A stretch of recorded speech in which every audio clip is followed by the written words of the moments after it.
Y ese Dios que nos creó, como veíamos la semana pasada, nos creó para vivir eternamente. Y hoy vamos a ver la segunda parte de ese mensaje. Dios nos creó para vivir eternamente. ¿Sabía usted? Eternamente. Vamos a ver de nuevo el versículo clave de la semana anterior, que es 1 de Juan 2:17. Y 1 de Juan 2:17 dice, después de esa lectura larga del nuevo mandamiento, Jesús nos enseña su palabra, Dios nos enseña su palabra a través del apóstol Juan, acerca del amor, del mandamiento de Dios de amarnos. Y el último versículo de este pasaje dice, y el mundo pasa. Y el mundo pasa. Aunque usted no crea, un día no va a haber Disney. Así que si usted tiene un anhelo de conocerlo, porque nunca ha ido, vaya, porque Disney va a pasar. Va a pasar Disney. El parque de Yosemite allá en California va a pasar también. El mar de Cortés con sus tibias aguas cristalinas va a pasar. La montaña acá en Flagstaff va a pasar. No. Ese auto que era el auto de sus sueños, un día no va a hallar cómo deshacerse de él. De verdad, no, a ver cómo le hago para ya no tenerlo. Esa casa de sus sueños va a pasar, todo va a pasar. Dice el Señor, el mundo pasa y sus deseos. Y el problema es que los deseos del mundo son malos, no son buenos. El mundo pasa y sus deseos. Pero el que hace la voluntad de Dios permanece ¿para cuánto? Para siempre. El que hace la voluntad de Dios permanece para siempre. Hermana María, el que hace la voluntad de Dios permanece para siempre. Usted permanece para siempre. Todo va a pasar. Absolutamente todo. Pero el que hace la voluntad de Dios permanece para siempre. Así que instintivamente Dios puso en nuestro corazón eternidad. Dios puso en el corazón del hombre eternidad. ¿Usted se imagina un día dejar de ser? Yo no me lo imagino. Yo no puedo concebir que un día yo deje de existir. ¿Y usted sí? No, ¿por qué? Porque Dios ha puesto eternidad en el corazón del hombre.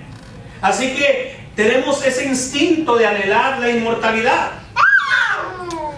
El hombre anda buscando ahí cómo hacerse físicamente inmortal, pero resulta que este cuerpo no está hecho para ser inmortal, se va a envejecer. Ahí podrá detener un poco el envejecimiento, pero se va a envejecer. Es parte de nuestra naturaleza. Todos vamos a morir.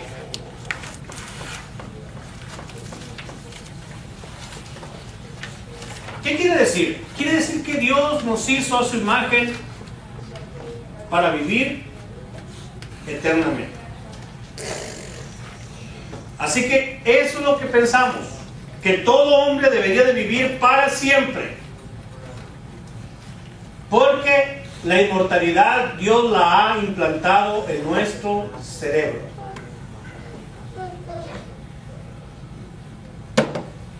La semana pasada veíamos en base al Salmo 33 que Dios cumple sus planes y realiza sus propósitos para nuestra vida. Y hoy vamos a ver en primer lugar que no debemos de olvidar que todo, absolutamente lo que tenemos y lo que tendremos y lo que tuvimos, todo, absolutamente todo pertenece a Dios.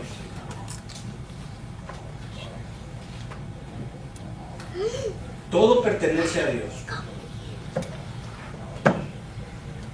¿De quién es la tierra? ¿De quién es? Dios. Y la Biblia dice, y todo lo que en ella hay. Y todo lo que en ella hay. Pero que me encontré oro en mi propiedad. Pero que me encontré, tengo 3 hijos en mi propiedad. Todo es propiedad de Dios. Y mientras mejor entendamos esto, y mientras más pronto entendamos, aceptemos, valoremos y usemos este principio, mejor para nosotros. Nunca se nos debe de olvidar que en realidad, finalmente, todo le pertenece a Dios. Por lo tanto, ¿recuerdan lo que pasó con aquel animalito que el Señor lo pidió para entrar a Jerusalén? Él puede usar las cosas que a Él le pertenecen como Él y cuando Él quiera. ¿Y quién le alega? Todo le pertenece a Dios. Por eso la semana pasada hablaba de la palabra fideicomiso. Y voy a leer con cuidado lo que significa la palabra fideicomiso, para no errar. Y dice así: un fideicomiso. Miren, se lo voy a poner más fácil. Cuando muere Jenny Rivera, queda un fideicomiso. Y la albacea, o el mayordomo, o el administrador, o el cuidador, es su hermana. Administra los bienes de su hermana a favor de sus hijos. Eso es una albacea, eso es un fideicomiso. Y eso es precisamente lo que tú y yo, Dios ha puesto en nuestras manos. Tenemos en nuestras manos un fideicomiso, algo que a Dios le pertenece. Todas estas cosas se le dejaron estipuladas a su hermana. ¿Y qué es lo que tiene que hacer ella? Administrar eso. ¿De acuerdo a quién? Pues a como ella quiera. No, de acuerdo al dueño. Fideicomiso. Dice, es la disposición por la cual una persona deja su herencia o parte de ella encomendada a otra. Usted y yo. ¿De acuerdo? La herencia de Dios encomendada a otra persona, a usted y a mí. Sigo leyendo. Para que en situación y periodo de tiempo determinado. ¿Por qué? Porque cuando sea mayor de edad tal, y cuando sea mayor de tal edad tal, y cuando sea mayor de tal, de esto, tal persona, se le va a entregar todo eso. Así que para que por un periodo y en una situación determinada la transmita a otra o la invierta del modo que se le indica. Así que, mis hermanos, lo que Dios ha puesto en nuestras manos es un fideicomiso.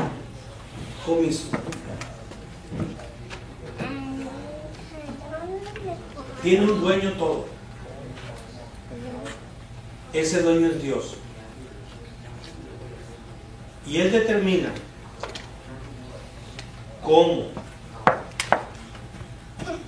lo vamos a usar.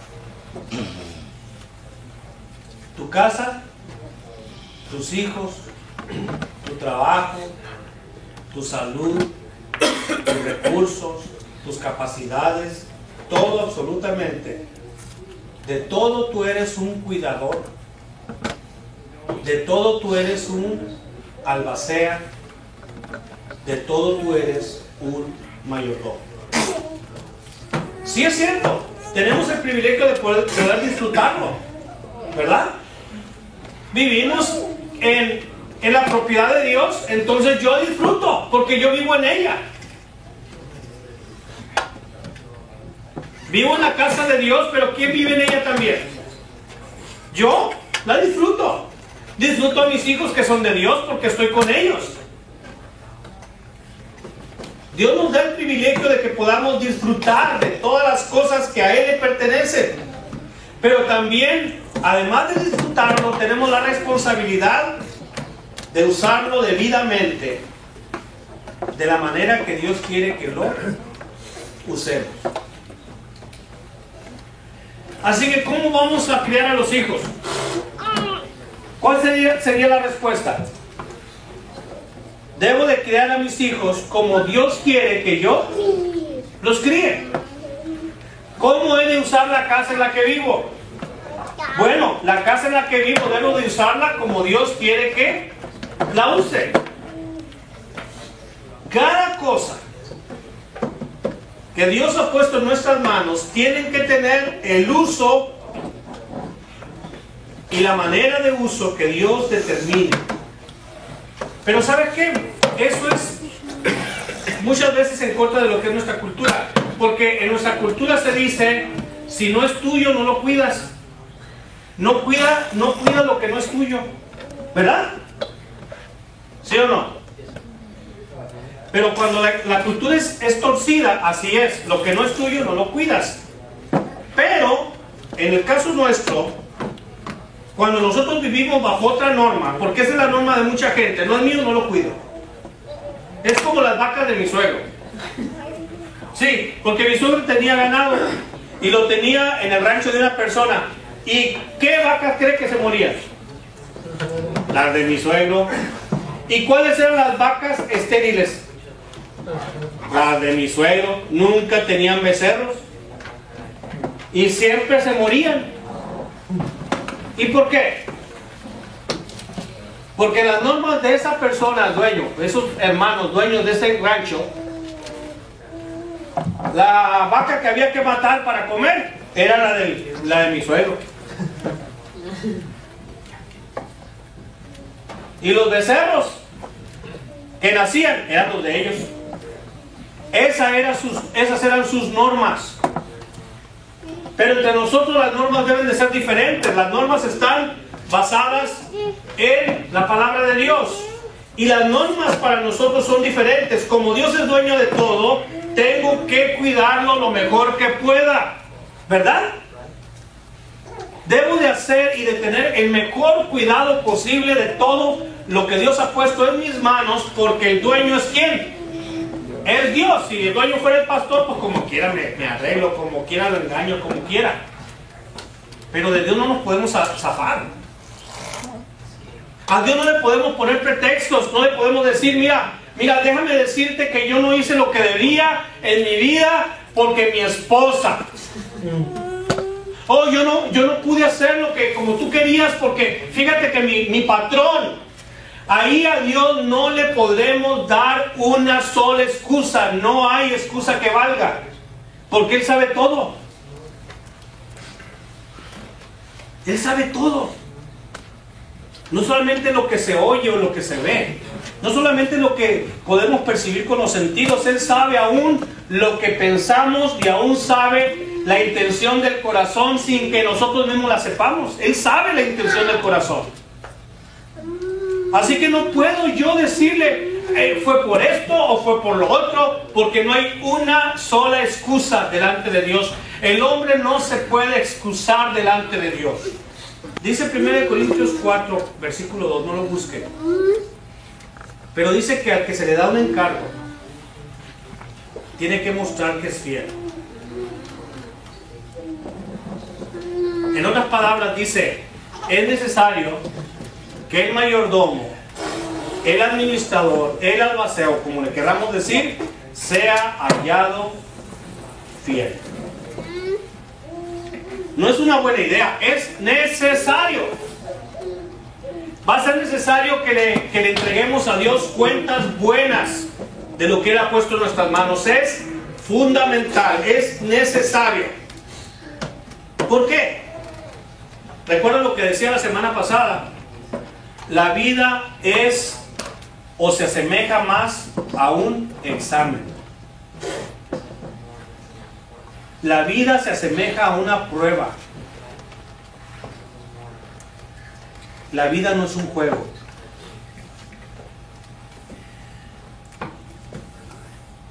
La vida no es un juego. Haga de cuenta que cada cosa que hacemos se nos está probando.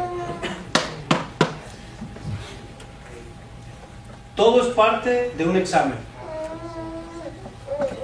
Y lo que Dios quiere hacer con los que pone el examen es aprobar. En México hay o había una cosa que se llama carrera magisterial. Era una manera de evaluar y de premiar y de hacer que el escalafón de los maestros avanzara, que los maestros subieran de escala, de categoría y ganaran más dinero. Ellos hacen exámenes cada año los maestros. ¿Y sabes cuánto pasan los exámenes? Unos cuantos. Porque ese examen está hecho para reprobar. Porque si muchos aprueban, ¿qué creen? Hay que pagar mucho dinero. Pero si unos cuantos aprueban, poquito dinero se paga. Así que el examen es para reprobarte. Para eso es, para decir, mira, tú no pudiste, tú no puedes elevar tu categoría, tú no puedes ganar más. Para eso es, para reprobar. Pero Dios nos está examinando. La vida se asemeja a una prueba, no se asemeja a un juego. No es un juego la vida. Es una prueba. Pero le tenemos que dar sabor a la prueba. Por eso yo tenía un maestro en la secundaria que le decía, no estoy hablando del otro que ponía exámenes cuando quería, sino otro que decía, les tengo un chocolate. Así le llamaba a las pruebas, un chocolate. Quería estimular nuestra mente, ¿verdad? Que no nos sintiéramos tan perjudicados. Entonces, al final de nuestros días, mis hermanos, nuestra vida se ve evaluada. ¿Sabía usted? Al final de nuestra vida se nos va a evaluar. Entonces estoy en lo cierto cuando digo que la vida se parece a un examen, a una prueba. Porque al final va a venir una evaluación. Y Dios quiere encontrarnos aprobados. Así le dijo Pablo a Timoteo, procura con diligencia presentarte a Dios aprobado. Presentarte a Dios aprobado como obrero que no tiene de qué avergonzarse, que usa bien la palabra de verdad.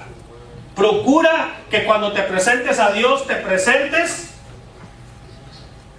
con la seguridad de que fuiste ¿qué? Aprobado. Aprobado.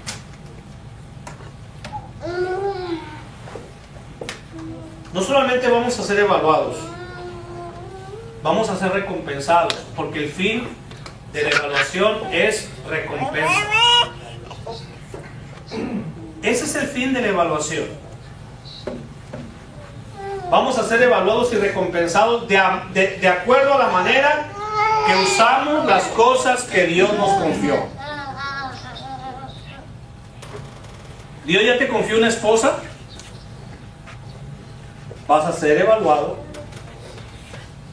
por la esposa que Dios te confió. ¿Tienes hijos? Vas a ser evaluado y recompensado de acuerdo a lo que hiciste con tus hijos. ¿Cuántos de ellos? ¿La mitad? No, todos. Como les decía, ¿verdad? Cuando tenemos un examen en la escuela y vienen 10 preguntas y todas valen lo mismo, así que tú no puedes decir, no, esta no me importa, ¿verdad? Y la dejas pasar. Oh, esta tampoco, no vale la pena, ¿verdad? Es una simpleza, la dejas pasar. Y si vas dejando de pasar preguntas, las dejas de contestar, al final de cuentas vas a tener una evaluación baja.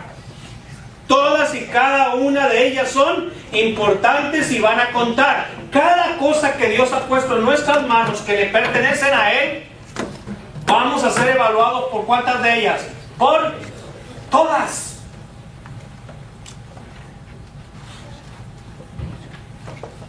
Hasta cómo tratamos al suegro y a la suegra. Vamos a ser evaluados. Cómo tratamos al perro de la casa. Digo, me refiero al de las 4 patas. Vamos a ser evaluados. Vamos a ser evaluados por todo lo que Dios puso en nuestras manos, sea pequeño o sea grande, ¿verdad? Por todo, por todo. Dice la Escritura que al que se le dio 5 talentos, ¿por cuánto se le pidió cuentas? Por los 5. Él no vino diciendo, oh Señor, no te fijes en aquel, fíjate en estas 4, fue excelente, ay, ni aquel ni te fijes. No, porque a él le entregó ¿cuántos? 5, y fue evaluado por los 5. Y se le dio recompensa por los 5. Al que se le dio 3 por 3 y al que se le dio 1 por 1. Tenemos que ser hallados fieles. Simple y sencillamente. Esto significa, hermano y amigo, que todo lo que hagamos, hasta las tareas más simples, fíjate, hasta las tareas más simples, tienen repercusión eterna. Y lo voy a repetir. Esto significa que hasta las tareas más simples van a repercutir en la eternidad. Hasta las más simples.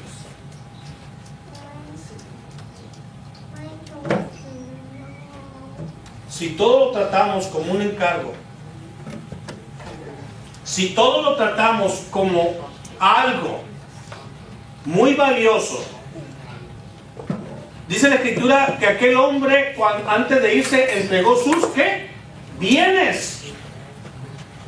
Entregó lo bueno, lo valioso que tenía, lo entregó en las manos de mayordomos, entregó sus bienes, entregó lo preciado, entregó lo importante, entregó lo valioso, se los puso en las manos para que lo administraran, se los puso antes de irse.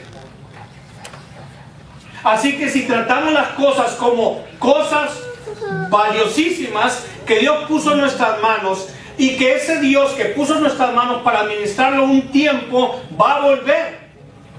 Así que vamos a tratar las cosas con ese debido cuidado, porque se nos ha encargado aquello. ¿Cuántos hemos dejado como chatarra algo que Dios nos encargó? Que cuando nos los encargó estaba de lujo.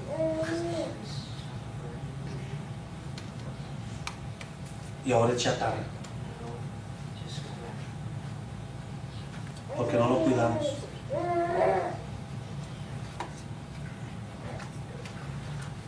¿Cuántos Dios nos dio una esposa de lujo? Yo no voy a decir que ahora es chatarra.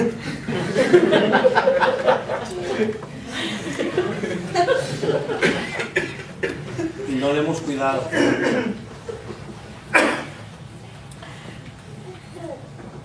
¿Cuántos Dios nos dio niños preciosos?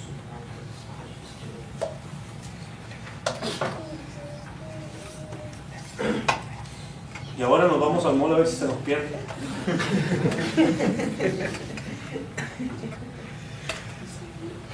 Y esta semana dejé la puerta abierta al perro, a la perra los 2 veces. Me va a seguir la yo.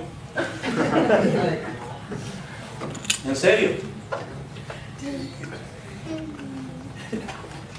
Cuando Dios nos entrega algo, es porque al volver y pedirnos cuenta, aquello sea mejor.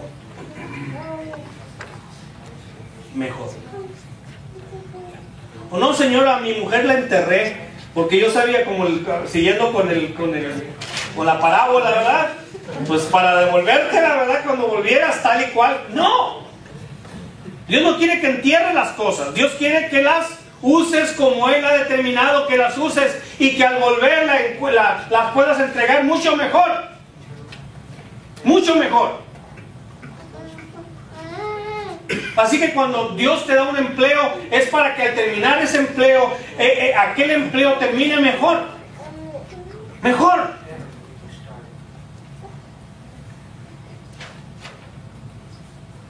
Y cada cosa que Dios ha puesto en nuestras manos es un encargo y somos responsables. Y no le podemos decir, bueno, Señor, el auto aquel, pues lo agarró mi hijo, y sí, pero nos los encargó a nosotros, no al hijo.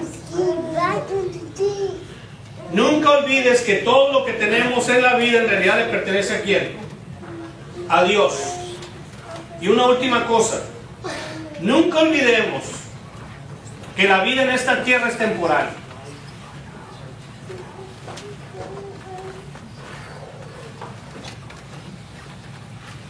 Usted ha escuchado de los nómadas. Por ejemplo, Abraham fue prácticamente un nómada. Iba de un lugar a otro. Y en cada lugar que llegaba construía una ciudad, ¿de acuerdo? ¿Sí? Pues no. No construía nada. ¿Porque él iba de qué? De paso. Él vivía en tiendas. Miren, qué cosa, ¿verdad? Un multimillonario y viviendo en tiendas. Porque Abraham tenía cientos de siervos.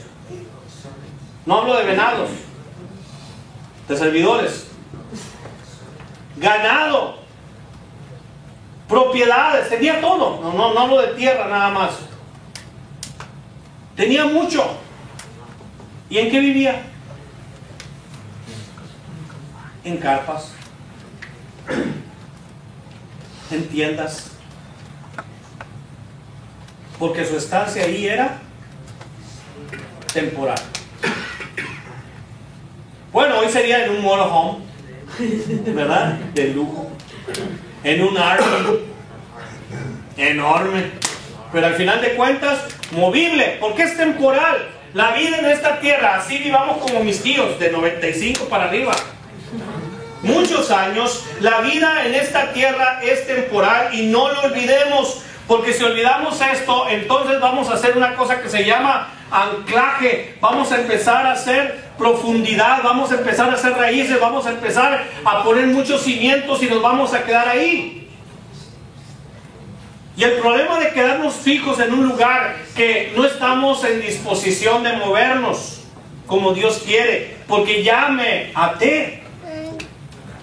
¿No es cierto? Ya estoy atado, no me puedo mover. En esta tierra nuestra vida es temporal. Vamos a 2 Corintios 4:18.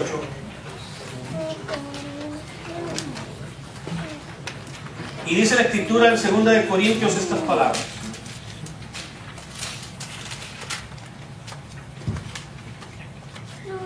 No mirando nosotros. ¿No mirando quiénes? Nosotros. No mirando nosotros las cosas que se ven. En otras palabras, no poniendo nuestra vista, no poniendo nuestro corazón, no poniendo nuestra esperanza y nuestro gozo en las cosas que se ven. Sigue diciendo, sino las que no se ven. Poniendo nuestros ojos en las cosas que ¿qué? Que no se ven. Pues las cosas que se ven son temporales, pero las que no se ven son eternas. Fíjate, todo lo que puedan ver tus ojos, todo lo que puedan ver tus ojos, todo es ¿cómo? Temporal.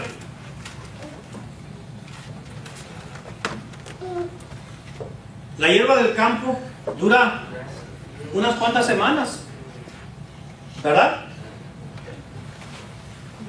Un pino antiguo, un árbol viejo, un olivo, dura muchísimos años. Pero así dure 2 semanas, como dure 100 o 200 años, son cosas que temporales. Así que no pongas tus ojos en las cosas que se ven, porque las cosas que se ven son temporales, van a dejar de ser, van a pasar. Pero las cosas que no se ven son eternas. Así que para hacer buen uso de nuestra vida, mis hermanos, 2 cosas que recordar. Número 1, la vida en esta tierra comparada con la eternidad es extremadamente corta. Digo, comparada con la vida eterna, La vida en esta tierra, así viva 100 años, es que corta. Es cortita la vida en esta tierra. Muy corta. Y la segunda verdad, que esta tierra es solamente una residencia temporal. Mi vida en esta tierra es una residencia temporal. En otras palabras, no vamos a estar aquí por mucho tiempo, así que no te apegues demasiado a esto, porque en esto no vamos a estar mucho tiempo.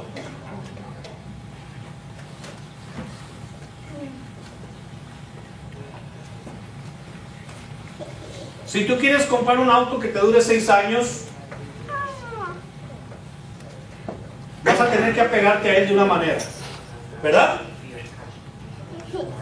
Pero si tú vas a comprar un auto para que te dure 2 semanas porque lo vas a vender y comprarte otro, vas a tratarlo de otra manera, ¿cierto? Lo vas a ver de otra manera, porque es temporal, es breve. Así que, mis hermanos, si en esta tierra es solamente una residencia temporal, lo que más nos conviene es no apegarnos a ella. No apegarnos a ella. ¿Cuántos han ido a un hotel durante este año? ¿Quién fue a algún hotel? ¿Quién durmió en hotel? 1. ¿Quién más? Nadie. 2. ¿Siguen sufriendo porque dejaron el hotel? ¿Siguen sufriendo porque ese cuarto lo abandonaron? ¿Se sintieron tan tristes cuando lo dejaron? No, ¿por qué? Porque fue por una noche, porque fue por 2 noches, porque fue temporal. Usted no se apegó a esa cama, usted no se apegó a esos muebles, usted no se apegó a ese baño, usted no se apegó a nada. ¿Por qué? Porque es temporal. Tiene que entenderlo y tratarlo de esa manera. Con cuidado, sí, con responsabilidad, sí, pero es temporal. Su vida, su gozo, su corazón no pueden quedarse en lo temporal, sino dice, pon tus ojos en lo que no se ve, porque lo que no se ve es eterno.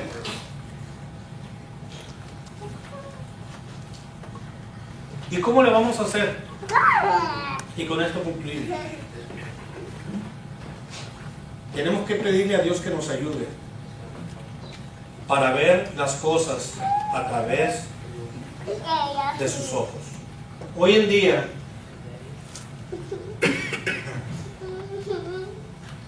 ¿sabe qué es la vida que vivimos y más en esta parte del mundo? ¿Qué es lo que más nos fascina a los hombres? ¿Qué es lo que se nos ofrece, entre otras cosas? Entretenimiento. ¿Verdad? ¿No se nos ofrece sabiduría? ¿No se nos está ofreciendo paz? ¿No se nos está ofreciendo esperanza? Todo lo que el mundo genera no es para eso. Lo que el mundo genera es entretenimiento.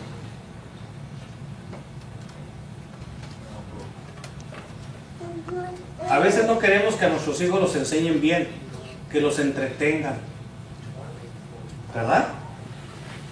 Que los entretengan. Y una persona que dedica su vida a entretenerse, la está perdiendo. Está mal invirtiendo la vida que Dios le dio. ¿Cuánto tiempo de la vida dedicamos en entretenimiento? Piénsalo.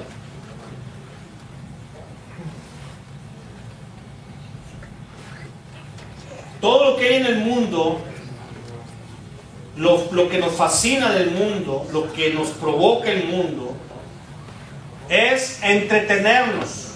Todo lo que nos rodea es para entretenernos. En los medios de información, entretenimiento.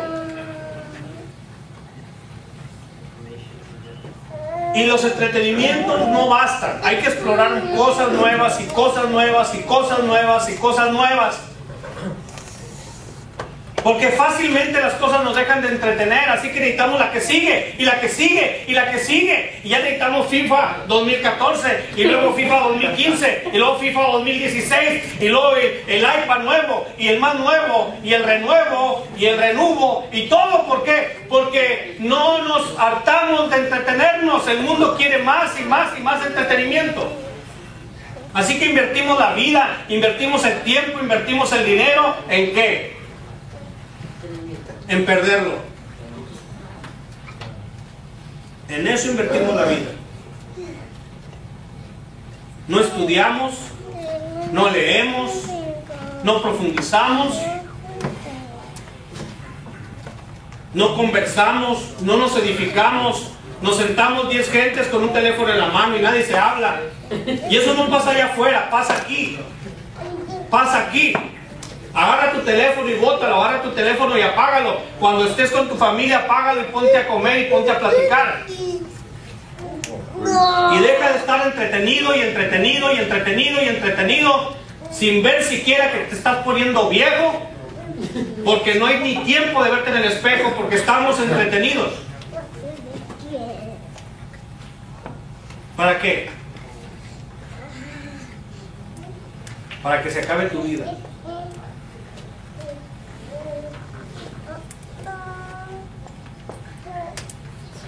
Para que se nos olvide que la vida no consiste en simplemente buscar la felicidad.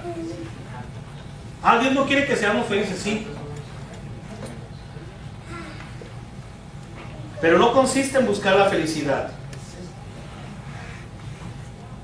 Solo cuando recordemos, hermanos y amigos, solo cuando recordemos que la vida es como una prueba. La vida es como una prueba. Y cuidado. Yo cuando les preguntaba, o les pregunto a mis hijos, ¿cómo te fue la prueba? No sé, o sea que mal. Mal. Porque yo cada vez que hacía un examen, yo sabía cómo me había ido. Yo sabía cómo me había ido. Si acaso con un punto arriba o un punto abajo le podía dar, pero yo sabía cómo me había ido. Cada persona que hace una prueba sabe cómo le fue. La única manera en que no sabe es que no le haya puesto nombre y a lo mejor el maestro le pone a un buen examen el nombre de él. Eso es muy arriesgado, muy arriesgado. Yo sé cómo me fue. Y la pregunta es, ¿cómo te va? ¿Cómo te está yendo? Porque la vida es una prueba. ¿Andas cerca de la A o de la F? No, ya ando como en la X. X. La vida es un fideicomiso. Podemos tener muchas cosas, pero no son nuestras. Y lo que no es nuestro hay que cuidarlo mejor, o igual que lo nuestro. Y tarde o temprano viene el dueño, ¿y qué cree? Nos va a llamar a cuentas.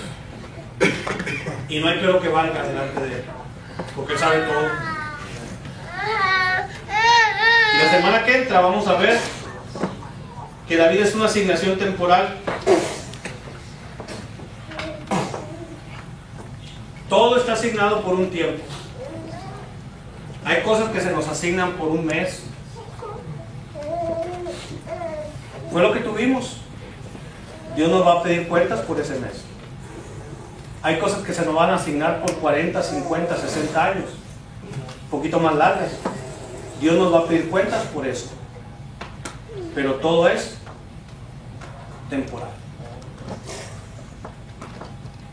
Procura con diligencia presentarte a Dios aprobado, como un obrero, como un trabajador que no tiene de qué avergonzarse, que ha usado bien la palabra de verdad.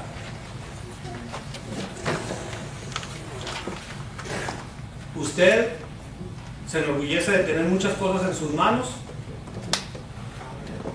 Lo que yo le digo es que usted es responsable de mucho. ¿Y de qué? De todo ello se le pedirá cuentas.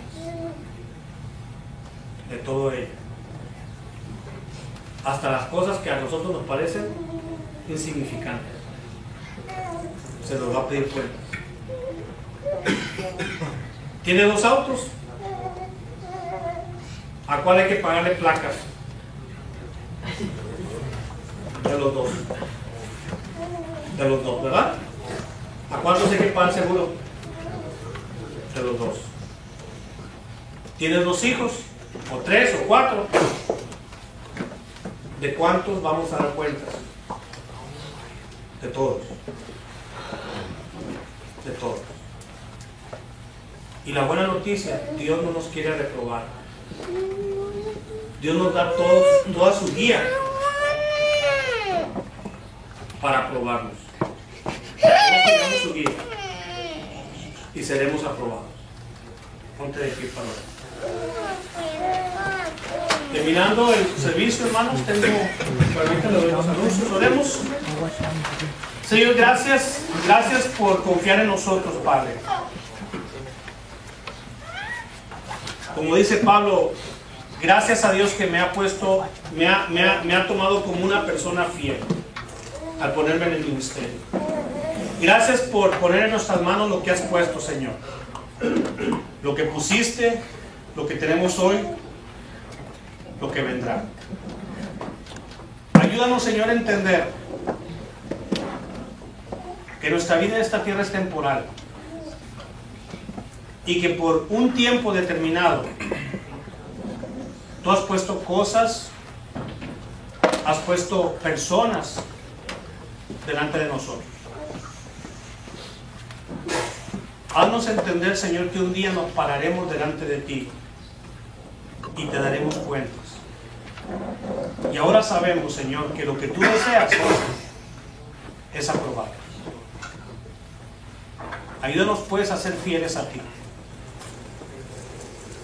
y poder escuchar un día las palabras tuyas que dirás: bien, buen siervo y fiel. Sobre poco has sido fiel, sobre mucho te pondré. Entra en el gozo de tu Señor. Que esas sean las palabras que escuchemos. Te lo pedimos en el nombre de Jesús. Amén.